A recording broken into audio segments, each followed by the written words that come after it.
श्री गणेशाय नमः। नमस्कार बंधुगण, जय जगन्नाथ। आज हेउछि शिवंकर अति प्रिय बार सोमवार। आसंतु प्रथमे श्री शिवंक स्तुति करिबा, तापरे शिव पुराण आरंभ करिबा। किछि समय हेउ पछे निश्चय शुणिबाकु चेष्टा करिबे। श्री शिव स्तुति।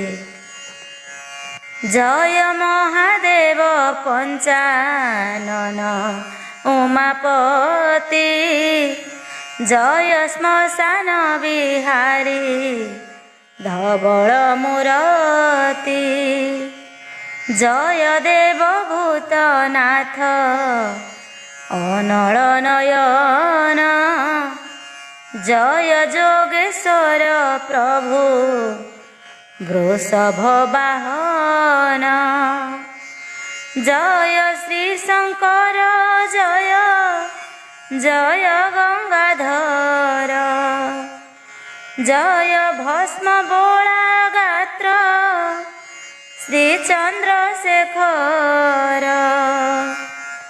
जय मृत्युंजय त्रिपुरारी शूलधारी, जय देव सदा शिव पाप तापहारी, जय कैलास मंडन भूतंकर ईश, जय विभूति भूषण प्रभु कृतिवास, जय विषपानकारी जोगाधि पुरुष, जय देव विरूपाक्ष धूर्जटि गिरीश, जय दिगंबर व्याघ्रंबर धरहर, जय पिनाकी खटांग कर्पूर गौर, जय सुरासुर नर आदिक पूजित, जय श्री मुकुंद प्रिय गणेशंक तात, जय लिंगराज नील कंठ लोकनाथ, जय चंद्रचूड़ देव हर काशीनाथ, जय सकल प्राणीक आश्रयदायक, जय सविता शशांक पार्वती नायक, जय खंड परशुधर घृमित लोचन, जय मंगलदायक पिनाकी धारण, जय लोहित नयन श्रीहरिंक प्रिय, जय जोगाधि पुरुष प्रभु दयामय, जय संहार करता प्रभु दिगंबर, जय देव वामदेव प्रभु महेश्वर, जय शिव इष्ट फल प्रदान कारक, जय दुखी किंकर आश्रयदायक, जय जय शिव जलंधर नाशकारी, जय जय महादेव भक्त रक्षाकारी, तोहर अटई देव महिमा अपार, कि वर्णि पारिबी मुहि अज्ञान पामर, देवतांक हिते तुम्भे विषपान कल, जोगेन्द्र बोलाई ଶ୍ମଶାନରେ ଯେ ରହିଲ। ତୁମ୍ଭର ମହିମା ମୁଖେ କେବନି ପାରିବ। ଦେବ ଦାନବ ମାନବ ଯାହାର ଉଦ୍ଭବ। ତୁମେ ସର୍ବବ୍ୟାପୀ ତୁମେ ନାନା ରୂପ ଧର। ବୃଷଭ ଉପରେ ବସି ଶ୍ମଶାନେ ବିହର। ପରମ ପୁରୁଷ ଅଟ ଯୋଗୀ ଯୋଗେଶ୍ୱର। ଅତି ଚମତ୍କାର ପ୍ରଭୁ ରୂପ ଯେ ତୁମ୍ଭର। କର ଯୋଡ଼ି ଜଣାଉଛି ହେ ପାର୍ବତୀ ବର। କୃପା କଟାକ୍ଷରେ ଚାହିଁ ମୋର ଦୁଃଖ ହର। ଦେବତାମାନଙ୍କ ମଧ୍ୟେ ଅଟ ତୁମ୍ଭେ ଶ୍ରେଷ୍ଠ। ନିବେଦନ କରୁଅଛି ଫେଡ଼ ମୋର କଷ୍ଟ। ସଂସାରର ସବୁ ଆଶା ଭରସା ଛାଡ଼ିଲି। ଏକମାତ୍ର ତୁମ୍ଭ ପଦ୍ମ ପାଦ ଆଶ୍ରା କଲି। ତୁମ୍ଭେ ମୋର ମାତା ପିତା ବନ୍ଧୁ ସହୋଦର। ତୁମ୍ଭେ ଆଶା ଭରସା ହେ ପ୍ରଭୁ ମହେଶ୍ୱର। କୃତାଞ୍ଜଳି ପୁଟେ ଦୁଃଖ ନିବେଦୁଛି ମୁହିଁ। ଏ କଷ୍ଟରୁ ତ୍ରାହି କର ଆହେ ଉମା ସାଇ। ଯେଉଁ ଦୁଃଖେ ପଡ଼ି ମୁହିଁ ତୋତେ ସୁମରଇ। ତତକ୍ଷଣେ ମୋର ଦୁଃଖ ଫେଡ଼ ଉମା ସାଇ। ମୁହିଁ ଅତି ଦୁଃଖେ ପଡ଼ି ଜଣାଉଛି ତୋତେ। ଏ କଷ୍ଟରୁ ତ୍ରାହି କର ଆହେ ହର ମୋତେ। ତୁମ୍ଭ ପାଦ ବିନୁ ମୋର ଅନ୍ୟ ଆଶ୍ରା ନାହିଁ। ସଙ୍କଟୁ ତାରିଣ ପ୍ରଭୁ କର ମୋତେ ତ୍ରାହି। आहे संसार तारण देव उमापति तोहरी चरणे मोर एतिकी विनती।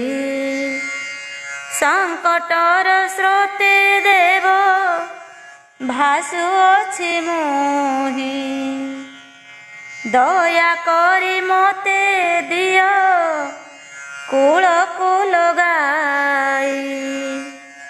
नहिले महादेव जीव उड़ी जीव तो आश्रित मान गले तो निंदा होइब। भयंकर दुखे पड़ी जणाउछि दुख फेड़ मोहर दुख को पार्वती नायक। आतंक काल रे मोहि धरे तब नाम मोर दुख वेदना देव निबार बहन। व्याधि मंत सुमरिले आरोग्य कराऊ दरिद्र सुमरिले जे अति धन देऊ। मुअति आरते डाके फेड़ मो आरत जय जय प्रभु आहे देव भोलानाथ।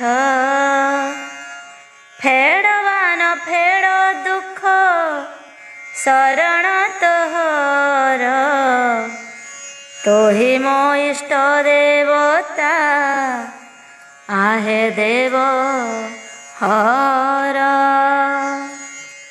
एबे आसंतु शुणिबा शिव पुराण। आजर विषय रही आध्यात्मिक ज्ञान आत्मज्ञान समीक्षा।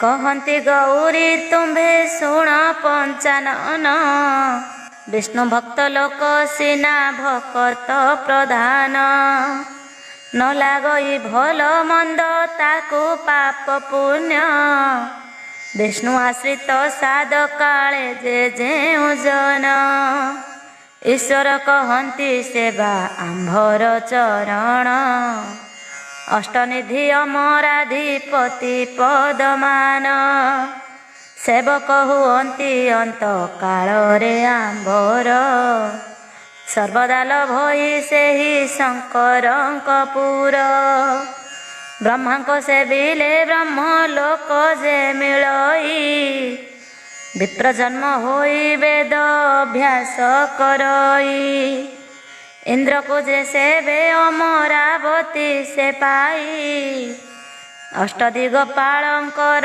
संगरे रही विष्णु भक्तंक सर्वस्थाने अधिकार श्रेष्ठान पवित्र नाही गमंती सत्तर साधु जनकर सुधा पूर्ण जे नयन देवतीर्थ पवित्र जे करई दर्शन विष्णु आश्रा कला लोक बड़ संसार रे ताहा ठारु बळी केही नाही बा संसारे श्रेष्ठ मुक्ति पथ से जन जे से लभई परमर तुम्भंकु कहली बुझाई शुण हे साधु सुजन देई करी मन पार्वती को आगे कहउछंती पंचानन तुम भेटी सर्वज्ञ केहू कथा अगोचर अंतर्जामी नाथ सर्व तुम्भंकु गोचर जहा कही कल्पिण ताहा कर जे दान आत्मा पुरुषर पुणी सर्वभूत स्थान बांछा सिद्ध पाई एके करुछि जणाण किए साधु संसार रे कुह बुझाइण शंकर कहती देवी शुण मोर गिर परम आत्मा ज्ञान कहे तो जे आगर साधु मध्य साधु अच्छे मुझे चिन्हिण सकल घटरे से ही आत्मा नारायण अलिअल पक्षी पक्षी मध्य सार आहुरी पक्षी अछंती कोटिए हजार आत्मा को चिन्हई जेहु साधुरे गणन आहु जेते साधु छंती तांको कथा शुण काठमालिया साधु संसार रे अछंती दंड कांदी छंद कपटिया बुलुछंती इंद्रिय आदि शरीर पंच महाभूत अहंकार मन बुद्धि सपतटी जात इंद्रिय स्थान मंच स्थान रे जे अछई भजे मंडल इंद्रिय धैर्यादि जे होई ए समस्त गुण बधु बाहर करिब चतुर्दश भुवन रे जेउ जन थिब चारिया निकीट पतंगादि तरु तृण आत्मारु एहि सकल होइला जन्म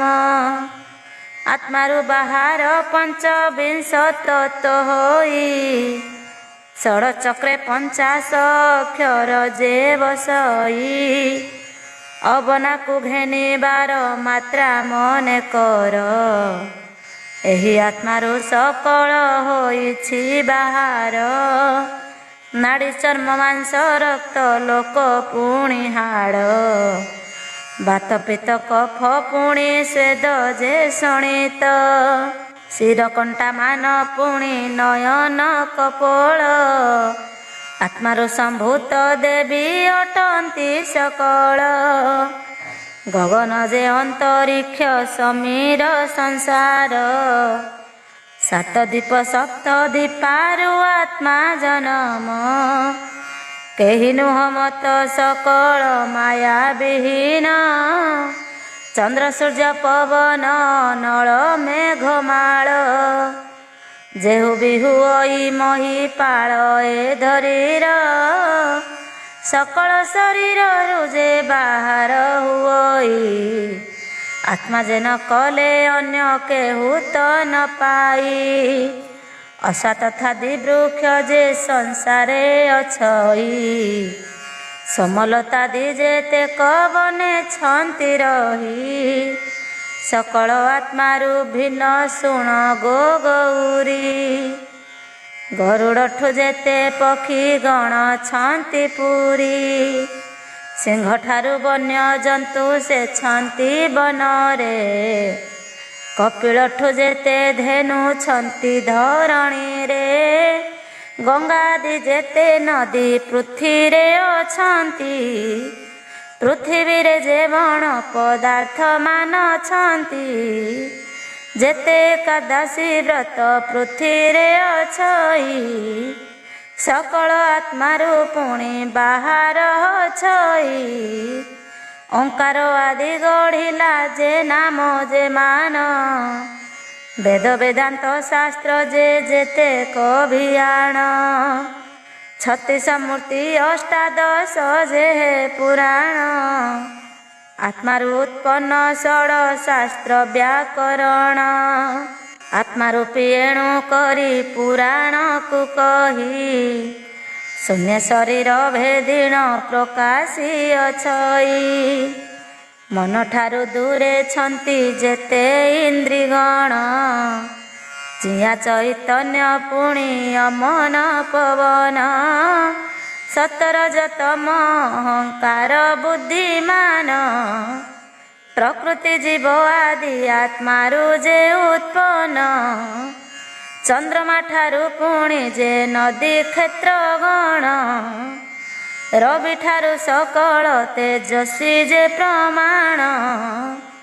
ବୈଶାନରେ ଠାରୁ ଅଗ୍ନି ହେଲେ ଉତ୍ତପନ।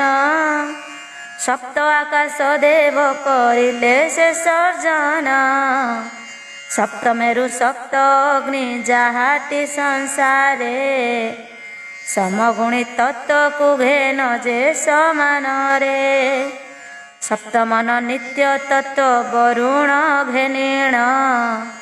ସକଳ ଏହି ଆତ୍ମାରୁ ହୋଇଛି ସର୍ଜନ। ଅସ୍ତ୍ର ସ୍ଥାପନେ କୁମାର ଗଣ ଯେ ଅଛନ୍ତି। ଉଚ୍ଚୈଶ୍ରବା ଠାରୁ ଅଶ୍ୱବହବ ଯେ ଶାନ୍ତି। ଉର୍ବଶୀ ଠାରୁ ଅନେକ ଛନ୍ତି ଅପସରି। ଐରାବତ ଠାରେ ଯେତେ ହସ୍ତି ଆଦି କରି। ବିଶ୍ୱାବସୁ ଠାରୁ ଯେତେ ଅପସରା ଗଣ। ଚିତ୍ରରଥ ଗନ୍ଧର୍ବର ଅଛନ୍ତି ଯେ ଗଣ। ଅଜନ୍ମରୁ ରହିଛନ୍ତି ଯେତେ ପିତୃଗଣ। ଇନ୍ଦ୍ର ସହିତ କୋଟି ଦେବଙ୍କୁ ଯେ ଘେନିଣ। ନନ୍ଦନବନରେ ଜୀବ ଛନ୍ତି ଅଗଣନ। ସକଳ ଏହି ଆତ୍ମାରୁ ଜାତ ଏବେ ଶୁଣ। ଶୂଳପାଣି କହୁଛନ୍ତି ଶୁଣ ଗୋରେ ଜୟା। ହେମାନଙ୍କୁ ଧନୁର୍ଦ୍ଧର ଅଛନ୍ତି ସଂସାର। ଧ୍ରୁବ ଆଳ ପରୁଆଳ ଯାଉଛି ମହିରେ। ପରମ ବ୍ରହ୍ମଙ୍କ ସର୍ଜନା ଏହାଟି ବିଧିରେ। ଏ ସକଳ ଆମ୍ଭମାନ ସଂସାରେ ଅଛଇ। କ୍ଷେତ୍ରଠାରୁ ଯେତେ କ୍ଷେତ୍ର ରହିଣ ଅଛଇ। ସାଗର ମଧ୍ୟରେ ନଦ ଯେତେ ପଡ଼ିଛନ୍ତି। ବଳଭଦ୍ର ଠାରୁ ଯେତେ ବଳବାନ ଚିନ୍ତି। ଏ ସର୍ବ ଆତ୍ମା ରୂପରୁ ନୁହଁ ବାହାର। ଆତ୍ମା ବିନେ ସୃଷ୍ଟି ନାହିଁ ସଂସାର ମଧ୍ୟର। ଧ୍ୟାନ ଠାରୁ ଯେତେ ଫଳ ଏହି ସଂସାରରେ। ଦୁର୍ବାସମ ଯେତେ ତୃଣ ଅଛି ଧରଣୀରେ, ମଗର ଠାରୁ ଜଳେ ଯେତେ ମୀନ ଯେ ଗଣ, ଭୂମିର ସରୁ ଯେତେ ରସ ଯେ ବିଦ୍ୟମାନ, ପୁଣ୍ୟ ଠାରୁ ଆବରଜା ପୁଣ୍ୟ ସ୍ଥାନ ଥାଇ, ଏ ସର୍ବ ଆତ୍ମା ମଧ୍ୟରୁ ସର୍ଜନା ହୁଅଇ। ଆତ୍ମା ମଧ୍ୟରୁ ସକଳ ଅଛି ପ୍ରକାଶିତ, ମାର୍ଗଶିର ଠାରୁ 12 ମାସ ଯାକ ଜନ୍ମ, ବସନ୍ତ ଠାରୁ ସକଳ ଋତୁର ଜନମ, ବରଷ ଠାରୁ ସକଳ କାଳ ଉତ୍ପନ୍ନ, ଜୁଆର ଠାରୁ ଯେତେକ ଖେଳ ଯେ ହୁଅଇ, ଅନ୍ନଦାନ ଠାରୁ ବଳିଦାନ ଆଉ ନାହିଁ, ଇନ୍ଦ୍ରିୟ ମଧ୍ୟରେ ରହି ଅଛଇ ଯେ ଜନ, ସକଳ ଆତ୍ମା ମଧ୍ୟରୁ ହେଲା ଉତ୍ପନ୍ନ, ଇତିହାସକୁ ଘେନେଣ ପୁରାଣ ଅଛଇ, ଗାୟତ୍ରୀ ଛନ୍ଦରୁ ସର୍ବ ଛନ୍ଦ ଜନମଇ, ଏକାକ୍ଷରରୁ ଯେତେ ହୋଇଲା ଯେ ଅକ୍ଷର, ଯେତେ ଦୟା ବାକ୍ୟ ସର୍ବ ଧର୍ମ ଶାସ୍ତ୍ରର, ଆତ୍ମା ଦେହରୁ ସର୍ବ ହୋଇଲେ ଯେ ଜନମ, ପାର୍ବତୀଙ୍କ ଆଗେ କହୁଛନ୍ତି ପଞ୍ଚାନନ, କ୍ଷେତ୍ର ମଧ୍ୟ କ୍ଷେତ୍ର ଆତ୍ମା ଅଟଇ ପ୍ରଧାନ, ଜୀବ ପରମ ରୂପରେ ଆତ୍ମା ବିଦ୍ୟମାନ, ଆତ୍ମାକୁ ପୂଜିଲେ ସର୍ବଦେବତା ପୂଜନ, ଆତ୍ମାକୁ ଚିହ୍ନିଲେ ସର୍ବବ୍ରତ ସମାପନ, ଆତ୍ମାକୁ ଭକ୍ତି ଯେ କରଇ ଯେ ପୂଜନ, ଆନ ଦେବତା ପୂଜିବା ନାହିଁ ପ୍ରୟୋଜନ, ଆତ୍ମା ସଙ୍ଗରେ ଭାବ ଯେ ଜନ କରଇ, ସାଧୁ ସଙ୍ଗ ଅନ୍ୟ ସଙ୍ଗ ଦରକାର ନାହିଁ, ଆତ୍ମା ପରମ ଗତି ଯେ ପରମ ପୁରୁଷ, ଆତ୍ମାକୁ ଚିହ୍ନି ପାପ ହୁଅଇ ରେ ବିନାଶ, ଆତ୍ମା ଜ୍ଞାନ ଠାରୁ ଜ୍ଞାନ ନାହିଁ ଜଗତରେ, ଏହି ଜ୍ଞାନ ରାଜା ସର୍ବଜ୍ଞାନଙ୍କ ଉପରେ, ସକଳ ଦେବତା ପରେ ଆତ୍ମାଟି ରାଜନ, ଆଗ ସତୀ ପୂଜ ତୁମ୍ଭେ ଆତ୍ମାକୁ ପୂଜନ, ଯେଉଁ ପଦାର୍ଥ ତୁହି ଭୋଜନ ଯେ କରିବୁ, ପଶୁଗଣ ସଙ୍ଗେ ତାକୁ ତୁହି ଲେଖି ନେବୁ, ପଶୁ ଶୁଙ୍ଘଇ ତାପରେ ଭୋଜନ କରଇ, ବଡ଼ହୀନ ସେହି ପ୍ରାଣୀ ଜଗତେ ଅଟଇ, ଦେବ ଅତିଥି ନ ପୂଜି କରଇ ଭୋଜନ, ସେହି ମହାପାପୀ ପଡ଼େ ନରକେ ଯାଇଣ, ଆତ୍ମାକୁ ନ ଦେଇଣ ଯେ ପରେ ଯେ ଭୋଜନ, ସେହି ଦ୍ରବ୍ୟ ମେଧନର କରେ ଯେ ସ୍ଥାନ, ଘର ଦେହ ଧନ ଆତ୍ମା ସର୍ବ ସମର୍ପିଣ, ପୁତ୍ର ଭାର୍ଯ୍ୟା ଦାସ ଦାସୀ ଦିଏ ବିସର୍ଜିଣ, ଆତ୍ମା ବିନେ ଆନ କଥା ଆଉ କେ ଜାଣଇ, ଆତ୍ମାକୁ ସ୍ମରିଲେ ପୁଣ୍ୟ ଅର୍ଜନ ହୁଅଇ, ଆପଣା ଆତ୍ମାକୁ କେବେ ପ୍ରଶଂସା ନ କରେ, ସର୍ବଭୂତେ ଆତ୍ମା ଅଛି ଏହି ଜ୍ଞାନ କରେ, ଦାମ୍ଭିକପଣ ମନରୁ ଦିଏଟି ଛାଡ଼ିଣ, ଚିନ୍ତା ପର ସଂସା ଗାଳି ମଣଇ ସମାନ, ଏପରି ଭାବ ପାଇଲେ ମିଳେ ଆତ୍ମଜ୍ଞାନ, ଅନ୍ତକାଳେ ବୈକୁଣ୍ଠେ କରଇ ଗମନ, ପାର୍ବତୀ କହନ୍ତି ଶୁଣ ପ୍ରଭୁ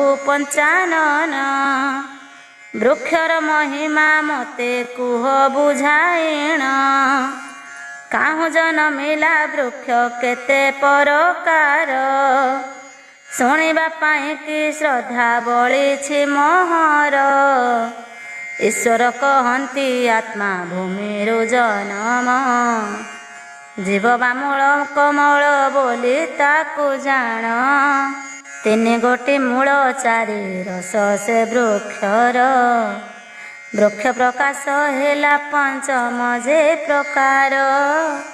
ପଞ୍ଚ ଆତ୍ମା ବୃକ୍ଷେ ପଞ୍ଚ ସ୍ଥାନରେ ବସଇ। ସାତ ବିକଳ ବୃକ୍ଷେ ଢାଙ୍କିଣ ଛଇ। ଅଷ୍ଟଗଣ୍ଠି ତାର ଚାରି ପତ୍ର ସେ ବୃକ୍ଷର। ତିନି ଧାତୁ ସହିତରେ ଅଛି ନବଦ୍ୱାର। ବଳି ହୋଇଣ ପଞ୍ଚଶ ପୁରେକ ଫୁଟଇ। କୃଷ୍ଣ ଶୁକ୍ଳ ବେନି ବୃକ୍ଷଟି ଯେ ଅଟଇ। ବିଷୟା ଭୋଗରୁ ବୃକ୍ଷ ହୁଅଇ ବର୍ଦ୍ଧନ। କଳ୍ପନାରୁ ଶୂନ୍ୟ ମେଲୁ ଥାଇ ଢାଳମାନ। ବୃକ୍ଷ ପୁଣି ଆନନ୍ଦରେ ପଲ୍ଲବ ହୁଅଇ। ବୀରସେମରେ ବୃକ୍ଷ ଏପରି ଯେ ଅଟଇ। ସୁଖ ଫଳ ଶୁଷ୍କ ଫଳ ପ୍ରାନ୍ତେକ ସମାନ। ହରସ ବିରସ ଦୁଇ ଫଳ ବିଦ୍ୟମାନ। ଏମନ୍ତ ବୃକ୍ଷରେ ହଂସ ବସନ୍ତିଟି ଦୁଇ। ଏକ ଉପବାସ ଅନ୍ୟ ଭୋଜନ କରଇ। ଆପଣେ ଭୁଞ୍ଜଇ ଆନେ ନଦୀଏ ଭୋଜନ। ସେ ପକ୍ଷୀ ଭୋକରେ ଥାଏ କିଛି ନ କହିଣ। ସକଳ ଆତ୍ମାରୁ ଭିଆଣ ହୋଇଲା ଧରେ। ଈଶ୍ୱର କହୁଅଛନ୍ତି ଉମାଙ୍କ ଆଗରେ। ପାର୍ବତୀ କହନ୍ତି କ୍ଷେତ୍ରେ ଯାନ୍ତି ଧାଇଁ ଧାଇଁ। କ୍ଷେତ୍ରକୁ ଯାଇଣ ପ୍ରାଣୀ କିସ ଫଳ ପାଇ। ଶୁଣି ଈଶ୍ୱର କହନ୍ତି ଭବାନୀ ଗୋ ଶୁଣ। ତୀର୍ଥଯାତ୍ରାଟି ମାତ୍ର ଅଟଇ ପଥ ଶ୍ରମ। କପୁର ସମାନ କ୍ଷେତ୍ର କରନ୍ତି ଭ୍ରମଣ। କିଞ୍ଚିତ କୂଳ ତହିଁ କିଛି ଯେ ନ ପାଇଣ। ପରିଶ୍ରମ କରି ଧନ୍ଦି ହେଉଥାନ୍ତି ନର। ଆପଣା ଶରୀରେ କ୍ଷେତ୍ର ତେଜି ହୁଅନ୍ତି ଦୂର। ଏ ପଞ୍ଚ ବିଷୟ ତତେ ନିର୍ମାଣ ହୁଅଇ। ଏ କ୍ଷେତ୍ରାଧିପତି ନାରାୟଣ କହି। କ୍ଷେତ୍ରଜ୍ଞ ପୁରୁଷ ଗଣ ଜାଣିଏ ନିୟମ। ସେ ତେଣୁ କୌଣସି ତୀର୍ଥ ନ କରେ ଗମନ। କ୍ଷେତ୍ର ଉପେକ୍ଷୀ ହରକୁ ଯିବେ କାହିଁ ପାଇଁ। ଗଙ୍ଗା ଯମୁନା କାଶୀ କ୍ଷେତ୍ରରେ ଯେ ଅଛଇ। 3,50,000 ଅଛି ତୀର୍ଥ ଗଣ। ଏ ସକଳ ଘେନି ଆତ୍ମା ଘଟରେ ବିଶ୍ରାମ। ପୁରୁଷ ଧମ ଭୁଲି ଯାଆନ୍ତି ଯେ ଦୂରେ। 372 କ୍ଷେତ୍ର ଶରୀର ମଧ୍ୟରେ। ଅଜ୍ଞାନୀ ଜନ ମାନନ ବୁଝି ଯେ ଭ୍ରମନ୍ତି। ବୃକ୍ଷ ମୂଳେ ଜଳ ଦେଲେ ଶୀତଳ ହୁଅନ୍ତି। ଡାଳପତ୍ର କୌତୁ ତାହାର ଯେ ସେ ଅଟଇ। ପାର୍ବତୀ ଆଗେ କହନ୍ତି ବୃଷଭ ଗୋସାଇଁ। ସୃଷ୍ଟିରେ ଜଳ ବର୍ଷିଲେ ସମୁଦ୍ରକୁ ଯାଏ। ଏକଥା ବୁଝି ପ୍ରାଣୀ ବଣା ଯେ ହେଉଥାଏ। ଆତ୍ମାକୁ ଚିହ୍ନିଲେ ମିଳିଥାଇ ସର୍ବ ଫଳ। ଆନକରମ କୃପା ସଂସାର ଯେ ମଧ୍ୟର। ନ ଜାଣିନ ପ୍ରାଣୀ ଏହା ବଣାରେ ପଡ଼ଇ। ଏହି କଥା ଗୋଗୌରୀ ଶୁଣ ମନ ଦେଇ। ପ୍ରାଣୀମାନେ ନ ଜାଣିଣ ପଡ଼ନ୍ତି ବଣାରେ। ଆତ୍ମାକୁ ଚିହ୍ନିଲା ଲୋକ ତ୍ରିଲୋକ ଜିଣାରେ। ପାର୍ବତୀ କହୁଅଛନ୍ତି ମହାଦେବ ଶୁଣ। ଅସମ୍ଭବ କଥା ଶୁଣିଲେ ମୁଁ ପଞ୍ଚାନନ। ଦୁଇ ପକ୍ଷୀ ବୃକ୍ଷରେ ଯେ ବାସ କରିଛନ୍ତି। ଜଣେ ଖାଏ ଅନ୍ୟ ଜଣେ ନିରାହାରେ ଅଛି। ଏକିମ୍ପା ତାକୁ ନ ଦେଇ ଏକାକୀ ଭୁଞ୍ଜଇ। ପାପ ପୁଣ୍ୟ ଏହା ଦ୍ୱାରା ତାହାର କି ହୋଇ। ଆମ୍ଭ ବିଦ୍ୟା ଗୁରୁ ତୁମ୍ଭେ ଦାସୀ ମୁଁ ଅଟଇ। ଜଣେ ଖାଏ ଆନ ଜଣେ ନିରାହାରେ ରହି। ତୁମ୍ଭଙ୍କୁ ନ ଦେଇ ଆମ୍ଭେ ଭୋଜନ କରିଲେ, ସେହୁ ଅନ୍ନ ଜୀର୍ଣ୍ଣ ନ ହୁଅଇ କେତେବେଳେ। ଦଇବ କେଉଁ ପରି ଯେ ରହିବଟିଏ ହା, ଶୁଣି କରି ସଦାଶିବ ଭାସିଲେଟି ଯାହା। ପକ୍ଷୀଙ୍କ ମହିମା ଉମା ଶୁଣ ଦେଇ ମନ, ତୁମ୍ଭଙ୍କୁ ତାହା କହୁଛି ମୁହିଁ ବୁଝାଇଣ। ଚରାଚର ଯେ ପକ୍ଷୀ ଭୋଜନ ଯେ କରଇ, ଫଳ ଲୋଭେ ବନ୍ଧନରେ ପଡ଼ିଣ ଛଇ। ପରମ ଆତ୍ମାକୁ ଯେବେ ଚିହ୍ନନ୍ତା ଶରୀରେ, ପଡ଼ନ୍ତା ସେ ଆସି କିମ୍ପା ଏଠି ବନ୍ଧନରେ। କିଛି ଜନର ଯାତନା ନ ଲାଗନ୍ତା ତାରେ, ଆତ୍ମାକୁ ପୂଜନ କରୁଥାନ୍ତା ବିଧିରେ। ଲୋଭେ ପଡ଼ିଣ ଆଉ ଦେଇଛି ଯେ ବୋଡ଼ାଇ, ଇନ୍ଦି ମେଳେ ତା ସୁଖରେ ପଡ଼ିଗଲା ସେହି। ଲୋଭେ ଆବୋରିଲା ସର୍ବମୋହରେ ପଡ଼ିଣ, ତେଣୁ କରି ତହିଁରେ ପଶି ଯେ ନ ପାରିଣ। ଜନ୍ମ ମରଣ ବ୍ୟର୍ଥ ଜନ୍ମ କାରଣ, ନାନା ଦଣ୍ଡ ମଣ୍ଡ ଭୋଗେ ମରତ ଧାମ। ଯେବେ ସେବା ନ କରିଲା ଆତ୍ମା ନାରାୟଣ, ସଂସାରେ ଯିବା ବ୍ୟର୍ଥ ମରିବା ସମାନ। ନାନା ପ୍ରକାର ଦଣ୍ଡ ଭୋଗଇ ସେ ଜନ, ନାନା ରୋଗ ପୀଡ଼ା ଯାଏ ଶରୀରେ ଘଟିଣ। ଶୋକ ମୋହ ତମ ରୋଗ ଗ୍ରାସନ୍ତି ଶରୀର, ଅପରାଧ ହେତୁ ଦଣ୍ଡ ଭୋଗଇ ନିକର। ଆତ୍ମା ସେବାରେ ଯେବେ ସେ ଦେଇଥାନ୍ତା ମନ, ତ୍ରିଗୁଣର ଜୁରେ ହୋଇ ନଥାନ୍ତି ବନ୍ଧନ। ଅହେତୁ ଅଜ୍ଞାନ ଯୋଗୁ ବିନାଶ ହୁଅଇ, ତେଣୁ କରି କାୟା ତାର ଯତନେ ବଢ଼ଇ। ଭକ୍ତି ସେବା ଜ୍ଞାନ ତାର ନିଷ୍ଫଳ ହୁଅଇ, କାଳର ଦୂତେ କଟାଳ କରନ୍ତିଟି ଯାଇ। ଅଜ୍ଞାନ ଖଡ଼୍ଗେ ବୃକ୍ଷରେ କରନ୍ତି ଛେଦନ, କାଟି ବୃକ୍ଷ ପଡ଼େ ବିତେ ବହୁ ଦିନ ଦିନ। ଏହେତୁ ଖଡ଼୍ଗ ଗୋଟିଏ ମହାଟାଣ ହୋଇ, ପାର୍ବତୀ କହନ୍ତି ପ୍ରଭୁ କହନ୍ତୁ ବୁଝାଇ। ଅଜ୍ଞାନ ବୃକ୍ଷ କିପରି କୁହ ହେ ଗୋସାଇଁ, ଈଶ୍ୱର ବୋଲନ୍ତି ଶୁଣ ଆରେ ପ୍ରିୟ ସହି।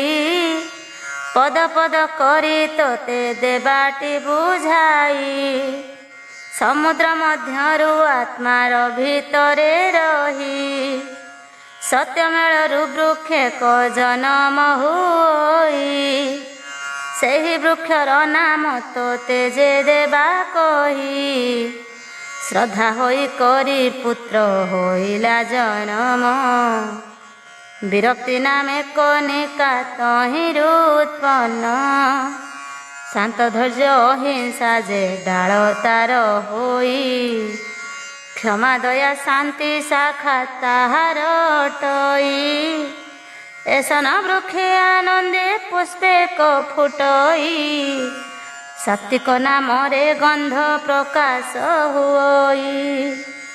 ଫଳ ଏକ ଫଳିଲା ଏ ପରମ ଯେ ଜ୍ଞାନ, ଜ୍ଞାନୀଙ୍କ ବଳରେ ବୃକ୍ଷ ହୁଅଇ ବର୍ଦ୍ଧନ।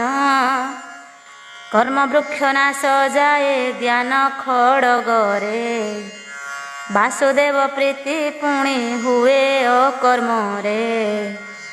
ପରମହଂସ ବସଇ ଏପରି ବୃକ୍ଷରେ, ଜ୍ଞାନାମୃତ ପିଇଥାଏ ସେ ନିରାଳମ୍ବରେ।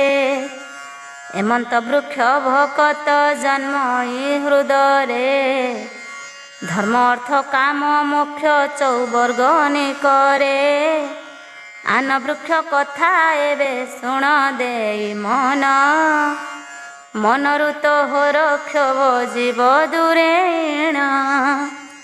ଭବ ବ୍ରହ୍ମ ସିନ୍ଧୁ ଏକ ଆତ୍ମାରୁ ଜନମ, কর্ম নামে যেতে বৃক্ষ ছই সে স্থান অঙ্কুরিলা কল্পনা নামরে রাজন তিনি আত্মা প্রকটিলা সত্তর যতম চারি বেଦ ডাଳ ପତ୍ର ଲଭିଲା ଜନମ ପାଞ୍ଚପତ୍ର ହୁଇଟି ପଞ୍ଚପତ୍ର ଜାଣ ମାୟା କପଟାଦି ଈର୍ଷା ଲୋଭର ଜନମ ବୃକ୍ଷ କାଳକ ବଢ଼ିଲା ଭୋଗରୁ ହୋଇଣ ମହାମତ ହେଲା ହଂସ ଖାଇଣ ସେ ଫଳ ବୃକ୍ଷ ଯାକର ଡାଳକୁ ବୋଇଲା ମୋହର କଣ୍ଟା ବାଡ଼ ଏ ହେତୁ ଏ ବୃକ୍ଷ ଯେ ହୁଇ ଯମକିଙ୍କର ଘାତରେ ଭୟଟି ଜନ୍ମଇ ବୃକ୍ଷ ତଳେ ଲତା ଆଶ୍ରା ପାଇଣ ବହନ୍ତି ଏଣୁ ମୋର ଭରଣ ସକଳ ଯେ କହନ୍ତି ସାଧୁଙ୍କର ସମାଜରୁ ପାଇ ଦିବ୍ୟ ଜ୍ଞାନ ଦିବ୍ୟ ସୁଧା ପାଇ କଲା ଏ ହସ୍ତ ଛେଦନ ଜ୍ଞାନ ବିଜ୍ଞାନ ବିଧି ଯେ କହିଲି ତୁମ୍ଭଙ୍କୁ ଅବୋଧ ମନକୁ ଜ୍ଞାନେ ସାଇତି ରଖନ୍ତୁ ନିର୍ଗୁଣ ବ୍ରହ୍ମରେ ଏକାକୀ ଅଟନ୍ତି ସେହି ତ୍ରିଗୁଣ ବିଷୟାର ଦଉଡ଼ି ପକାଇ ମାର୍ଗରେ ଗମନ କରିଣ ସେହି ଭେଟଇ ଏକ ନିର୍ଗୁଣ ଏହା କହି ହେବ ଯେ ନାହିଁ ନିର୍ଗୁଣ ଝିଙ୍କିଲେ ତ୍ରିଗୁଣକୁ ଯେ ଟାଣଇ ମୁହଁରେ ପଡ଼ିଣ ସୁଅଙ୍ଗ ଯେ ବରଜଇ ଉତ୍ତମ ସାଙ୍ଗକୁ ଯେବେ ମନଟି ରଖଇ ଇନ୍ଦ୍ରିପଣେ ଶତ୍ରୁତା କରିଥାନ୍ତି ତହିଁ ଖଳୁଆ ସଭା ମଧ୍ୟରୁ ବାହାର ହୁଅନ୍ତି କର୍ଣ୍ଣ ପାଖେ ବସି କର୍ଣ୍ଣ ମନ୍ତର ଦିଅନ୍ତି ମରମ ଭେଦଇ ପଶି ଶରୀର ମଧ୍ୟରେ କୁବୁଦ୍ଧି ଜନମ ହୁଅନ୍ତି ତତ୍କାଳେ କଳଙ୍କ ଲାଗଇ ଚିରକାଳ ମନେ ତାର ଦ୍ୱନ୍ଦ୍ୱ ଈର୍ଷା କ୍ରୋଧ ରୋଗ ଜନମ ଶରୀର ଦ୍ୱନ୍ଦ୍ୱ ବିଦ୍ୟାବାଦ ନାନା ଅସ୍ତ୍ରକୁ ଧରିଣ ଉତ୍ତମ ସଙ୍ଗରେ ସେ ତ ଆଚରନ୍ତି ରଣ ପୁଣ୍ୟ ଫଳ ସର୍ବତାର କରନ୍ତି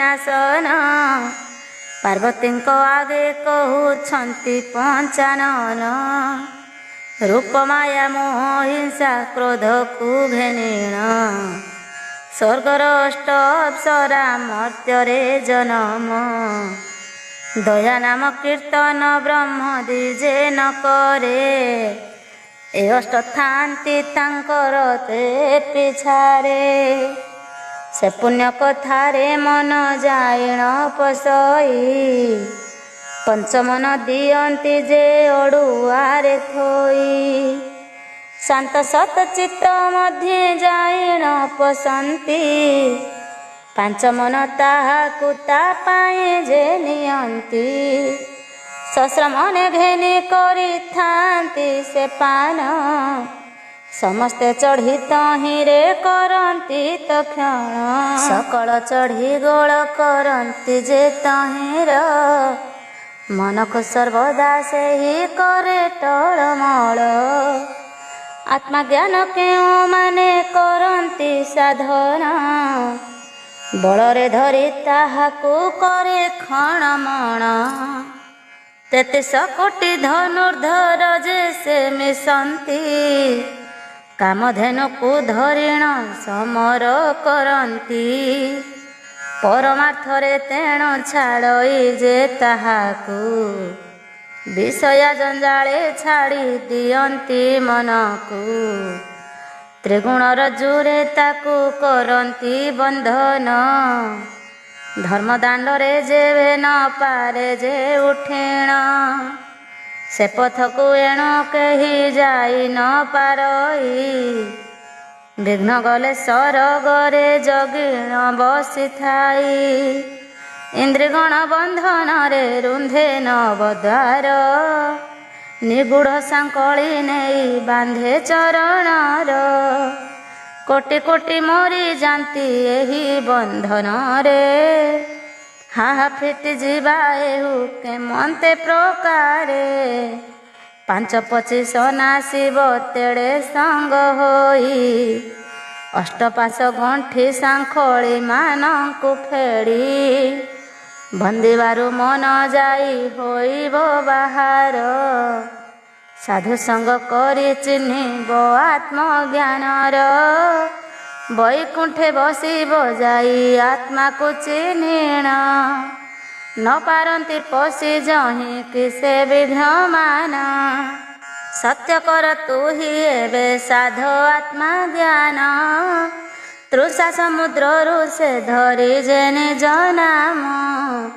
ବ୍ରହ୍ମଜ୍ଞାନ ଯୋଗ ସାର ତୋ ଆଗେ କହଇ, ବୁଦ୍ଧିମନ୍ତ ଦିନ ଏହା ଗୀତରେ ଲେଖଇ। ଅଜାମିଳ ପାପ ମୁକତ କଥନ, ପଚାରନ୍ତି ପାର୍ବତୀ ଯେ ଶଙ୍କରଙ୍କୁ ଚାହିଁ। ଭକତି ତୃଷ୍ଣା ନାମରେ ସାଗର ଛଇ, ଦୀର୍ଘ ପ୍ରସ୍ଥ ଗଭୀର କେତେ ଯେ ଅଟଇ। ଭେଳା ନାବ ନାହିଁ ତାକୁ ପାର ହେବା ପାଇଁ, ବୁଡ଼ି ମରନ୍ତି ପ୍ରାଣୀଏ ପାତକୀ ହୋଇଣ। ଈଶ୍ୱର କହନ୍ତି ସତୀ ଶୁଣ ମୋ ବଚନ, କହନ୍ତି ସାନ ତାହା ଶୁଣ ଗୋ ଗୌରୀ। ଅଗାଧ ଭାବ ସାଗର ବିଳିତ ବାରି, ଭେଳା ନାହିଁ ନାବ ନାହିଁ ସାଗର ମଧ୍ୟର। କେଉଁ ପ୍ରକାରେ ଏଥୁ ହୋଇ କାଟି ପାର, ଭବସାଗର ତୃଷ୍ଣା ନାମରେ ଯେ ଜଳ। କନ୍ଦଳ ଢେଉ ତହିଁରେ ଉଠେ ବାରମ୍ବାର, ସୁତା ସୁତ ଭାର୍ଯ୍ୟା ସମୁଦ୍ର ମଧ୍ୟେ କୁମ୍ଭୀର। ଏହି ସମ୍ବନ୍ଧ ଗୋଟିକ ଯେ ମହାଭୟଙ୍କର, ଭୟ ନ କରିଣ ଯେହୁ ପଶିଣ ଥାନ୍ତି। କୁମ୍ଭୀରକୁ ନ ଡରିଣ ବିନାଶ ହୁଅନ୍ତି, ପ୍ରାଣୀ ଏହି ଜଳରେ ପଶିଣ ମରନ୍ତି। ଲୋଭ ମୋହ ଅଜ୍ଞାନରେ ମାତି ରହିଥାନ୍ତି, ବିଷ ଖାଇ ମରୁଛନ୍ତି ଦେଖନ୍ତି ସକଳ। ଦେଖି ଜାଣି ଶୁଣି ପଶି ଯାନ୍ତି ତା ମଧ୍ୟର, ଯେଉଁ ଜନ ଜ୍ଞାନେ ପରମାତ୍ମାକୁ ସାଧଇ। ଏ ଭବ ସମୁଦ୍ରରୁ ଯାଆନ୍ତି ପାର ହୋଇ, ସେ ଜନକୁ ଏହି ଭୟ ତିଳେ ମାତ୍ର ନାହିଁ। ବିଷ୍ଣୁ ଆଶ୍ରିତ ଯେ ଜନ କେବେ ନ ଡରଇ, ହରିଙ୍କୁ ଆଶ୍ରମିଲେ କର୍ମ ବନ୍ଧୁ ପାର ହୋଇ। ଆପେ ତରିଣ ତପତ ପୁରୁଷ ତାରଇ, ଅଜସ ଗୋବିନ୍ଦ ଭକତିରେ ଟି ନଥାଇ। କୃଷ ଆଶ୍ରିତ ଜନ ଯଶର ଜଇ, ପାରିଲେ ତୁ ମହାସତୀ ଏହି ପଥ ଧର। ଆତ୍ମା ବିନୁ ଏ ସଂସାରେ ନାହିଁ କିଛି ସାର, ଜ୍ଞାନେ ଅଜ୍ଞାନେ ଯେହୁ ଯେ କୀର୍ତ୍ତନ କରଇ। ସେ ଲୋକଙ୍କର ଜୀବନ ଯାଏ ଧନ୍ୟ ହୋଇ, ପାର୍ବତୀ କହନ୍ତି ନାମେ କେହୁ ଗଲେ ତରି। ବୁଝାଇଣ କୁହ ନାଥ ତାଙ୍କ ନାମ ଧରି, ବଙ୍ଗଦେଶ ଘର ଅଜାମିଳ ଯେ ବ୍ରାହ୍ମଣ। ବେଶ୍ୟାଗୃହେ ପଡ଼ି ରହିଥାଇ ଚିରଦିନ, ସେ ବେଶ୍ୟାର 3 ସୁତା ଏକଇ ନନ୍ଦନ। ଅତି ସ୍ନେହ ତାଙ୍କ ଠାରେ କରଇ ବ୍ରାହ୍ମଣ, ଏକ ନନ୍ଦନର ନାମ ଦେଲା ନାରାୟଣ। ନାରାୟଣ ନାରାୟଣ ଡାକେ ଧରି ନାମ, ଏଥୁ ଅନ୍ତେ ଗତ ହୋଇଗଲା କିଛି ଦିନ। ନିକଟ ହୋଇଲା ଆସି ତାହାର ମରଣ, ପ୍ରବେଶିଲେ ଯମଦୂତ ତାହାର ପାଶରେ। ଗୋରଜୁ ଚର୍ମେ ବାନ୍ଧିବେ ବୋଲି ଇଚ୍ଛିଲେ। ଯମଦୂତଙ୍କୁ ଦେଖିଣ ଭୟେ ସେ ବ୍ରାହ୍ମଣ, ଉଚ୍ଚ ଡାକ ପକାଇଲା ଆସ ନାରାୟଣ। ଏହି କାଳେ ସେହି ଦ୍ୱିଜ ତେଜିଲା ଜୀବନ, ଯମଦୂତ ଗଲେ ଗଲା ବୈକୁଣ୍ଠ ଭୁବନ। ଭ୍ରତଖଣ୍ଡ ରାଜେ ନାମ ଅଟେ ଯାଜପୁର, ଚିତ୍ରସେନ ଜନମ ଶୂଦ୍ର ନିବାସ ସେଠାର। ଅନେକ ଜୀବ ହସ୍ତେ ସେ ହୁଜେ ବଧ କରେ, ବଦିନ ପାଳୁ ଅଧେଇଞ୍ଚି ଧରି ମୀନ ମାରେ। ଧନ ଯହିଁ ତଣ୍ଟି କାଟି ଆଣଇ କହିଣ, ଛେଳି ମେଣ୍ଢାଦି ମାଂସରେ କରଇ ଭୋଜନ। ଏହି ମହାପାପେ ତାର ଶରୀର ବଢ଼ଇ, ଦିନେ ହେଲେ ସାଧୁ ସଙ୍ଗ ସେହି କରେ ନାହିଁ। ପରାଣ ତ୍ୟାଗ ସମୟ ପ୍ରବେଶ ହୁଅଇ, ବେଢ଼ିଛନ୍ତି ଯମଦୂତେ ଚର୍ମେ ରଜୁ ନେଇ। ଏପରି ପାତକୀକୁ ସେ ଘେନି ଯମଗଣ, ଯମ ସମ୍ମୁଖରେ ଉଭା କରାଇଲେ ପୁଣ। ଚିତ୍ର ବିଚିତ୍ର କରିଣେ ଯମ ପଚାରଇ, ପାପ ପୁଣ୍ୟ ଫେଡ଼ି କହ ବିଳମ୍ବ କିମ୍ପାଇଁ। ମଞ୍ଚପୁର ପାଞ୍ଜି ପୁଣି ଫେଡ଼ିଲେ କରଣ, ପତ୍ର ଗୋଟିକୁ ତାହାର କଲେ ଅନୁମାନ। ମହାପାତକ ପାଞ୍ଜିରେ କରି ଦର୍ଶନ, ଯମରାଜାଙ୍କୁ ସକଳ ଦେଲେ ସେ କହିଣ। ବହୁ ପାପ କଲୁ କହନ୍ତି ଯମରାଜନ, ଦିନେ ହେଲେ ନ ଭଜିଲୁ ରାଧା କୃଷ୍ଣ ନାମ। ପାପିତା ଶୁଣି ମନରେ ବିଚାର କରଇ, ରାମ ବୋଲି ମୋ ତୁଣ୍ଡରେ ଦିନେ ଥିଲି କହି। କରଣ କହଇ କହିଥାନ୍ତୁ ଯେତେବେଳେ, ଆମ୍ଭ ପାଞ୍ଜିରେ ତ ଲେଖା ଥାନ୍ତା ସେହି ବେଳେ। ଦେଖିଲେ ପାଞ୍ଜି ଲେଖା କିଛି ତାହାର ନାହିଁ, ଯମରାଜା କହେ ତ ବିଚାର ଲୋଡ଼ଇ। କେବେ ନ କହିଛି ଏବେ ଦେଲାଣି ତ କହି, ତାହା ପାପ ସକଳ ନାମରେ ଗଲା ଧୋଇ। ଏହି ବେଳେ ପ୍ରାୟଶ୍ଚିତ ହୋଇଲା ତାହାର, ବିଷ୍ଣୁଦୂତେ ମିଳି ନେଲେ ବୈକୁଣ୍ଠପୁର। ରଥ ରଥରେ ବସାଇ ନେଲେ ସ୍ୱର୍ଗପୁର, ବୁଦ୍ଧିମନ୍ତ ଦିନ ଲେଖେ ପୁରାଣରେ ସାର। ନାମର ମହାତ୍ମ୍ୟ କଥନ। ଈଶ୍ୱର ଉବାଚ, ମହାଦେବୀ ଏଥୁ ଅନ୍ତେ ମନ ଦେଇ ଶୁଣ। ଭୋଟ ନାମରେ ରାଜ୍ୟ ଯେ ଅଛି ପଶ୍ଚିମେଣ, ପରିଧି କରି ନୀତି ସେ ରାଜ୍ୟ ନୃପ ବର। ପୋଷା ହୁଅ ଥାଏ ନାମ ପହରି ତାହାର, ବଡ଼ ସ୍ନେହ ତାହାଠାରେ ରାଜା କରିଥାଇ। ଯେଣେ ଯାଏ ସଙ୍ଗତରେ ତାହାକୁ ନିଅଇ, ମୃଗୟା ବିନୋଦୀ ରାଜା ପାରିଧିକୁ ଗଲା। ପହରିକୁ ସଙ୍ଗତରେ ତାର ନେଇଥିଲା, କେତେ କାଳ ଏହିପରି ଅତୀତ ହୋଇଲା। ସେ ରାଜନ ଏକ ଦିନେ ଜୀବନ ଧରିଲା, ସେ ରାଜନ ଏକ ଦିନେ ଜୀବନ ତେଜିଲା। ମରଣ ଭ୍ରମରେ ଦିନେ ପାରିଧ ଗମନ, ପୁତ୍ର ପ୍ରହରୀ କି ତାର ଦେଉଛି କହିଣ। ତାହାର ଆଗରେ ମୃଗ କଲେ ପଳାୟନ, ପ୍ରହରୀ ପ୍ରହରୀ ଡାକି ତେଜିଲା ଜୀବନ। ସମୟ ଦେଖିଣ ଦୂତ ମିଳିଲେ ଯମର, ଘେନିଗଲେ ବନ୍ଧନ କରି ଚର୍ମ ରଜ୍ଜୁର। ବିଷ୍ଣୁଙ୍କର ଦୂତ ଆସି ପ୍ରବେଶିଲେ ତହିଁ, ଯମଦୂତଙ୍କୁ କହିଲେ ସାହସ ଦେଖାଇ।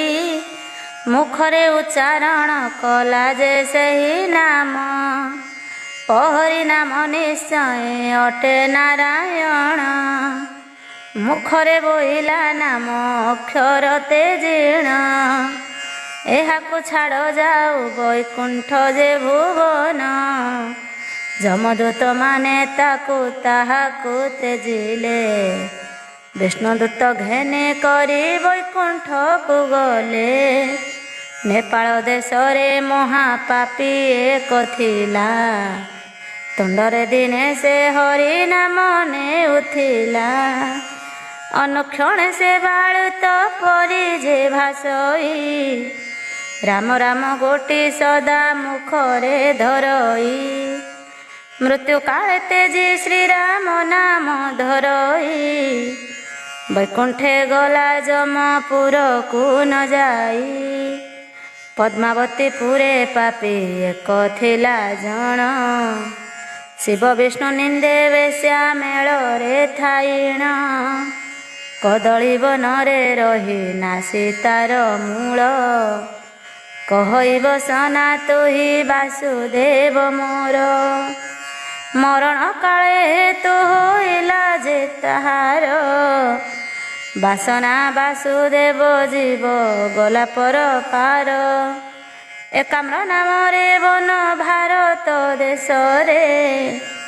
କ୍ଷୀର ଶୋଷର ଗଉଡ଼ ଥାଏ ସେହିଠାରେ। ଯେବେଳେ ବେଉସାକୁ କରଇ ଯେ ଗମନ। ହରେ ବୋଲି ଭଜରେ ସେ ଡାକଇ ଯେ ପୁଣ। ଚିତେ ହରେ ଡାକ ତାର ନୀତି ଅଭ୍ୟାସିଲା। ଶୁଣ ଗୋ ଗୌରୀ ଏଥୁ ଅନ୍ତେ ଯାହା ହେଲା। ପ୍ରାଣ ଯିବା କାଳେ ତାର ମନ ଭ୍ରମ ହେଲା। କୃଷି ବେଉସା ପାଖରେ ଗାବ ରଖିଥିଲା। ଗାବ କୃଷିରେ ପଶିଣ ପ୍ରାୟ କଦିଶଇ। ହରେ କହିଣ ଜୀବନ ତ୍ୟାଗ କଲା ସେହି। ବୈକୁଣ୍ଠକୁ ବିଷ୍ଣୁ ଦୂତ ତାକୁ ଘେନି ଗଲେ। ନାମର ପ୍ରତାପ ସତୀ ଶୁଣ ତୁହି ଧୀରେ।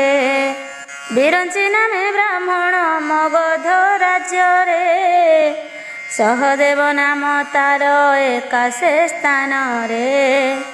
ବିରଞ୍ଚି ପଣ୍ଡା ସେ ଗ୍ରାମେ କରିଥାଇ ଘର। ବେଦ ବିଦ୍ୟା ପାଠ ଗତି ନାହିଁଟି ତାହାର। ମଦ ମାଂସ ବେଶ୍ୟା ସଙ୍ଗ ନ ଛାଡ଼ଇ ସେହି। କନେ ଗୁରୁ ମନ୍ତ୍ରକୁ ସେହି ଘେନେ ଯେ ନାହିଁ। ବେଶ୍ୟା ସଙ୍ଗେ ଅନୁକ୍ଷଣେ ମତ ହୋଇଥାଇ। ଅଜ୍ଞାନେ ଜନ୍ମାଇ ତାହାକୁ ହତ କରଇ। ଅନେକ କାଳ ବଞ୍ଚିତେ ଜିଲା ଯେ ଜୀବନ। ଅମୋକ୍ଷ ବ୍ରହ୍ମ ରାକ୍ଷସ ହେଲା ସେହି ଜନ। ଦିନ ଦିନ ମନୁଷ୍ୟକୁ ମାରିଣ ଭକ୍ଷଇ। ପର୍ବତ ସମାନ ଅସ୍ଥି ଜମା କରିଥାଇ। ଗୋବ୍ରାହ୍ମଣ ଶୂଦ୍ର ଯେ ଜନ ଯେ ପଡ଼ଇ। ତାହାକୁ ଖାଇବ ଭାବି ପରାଣ ହରଇ।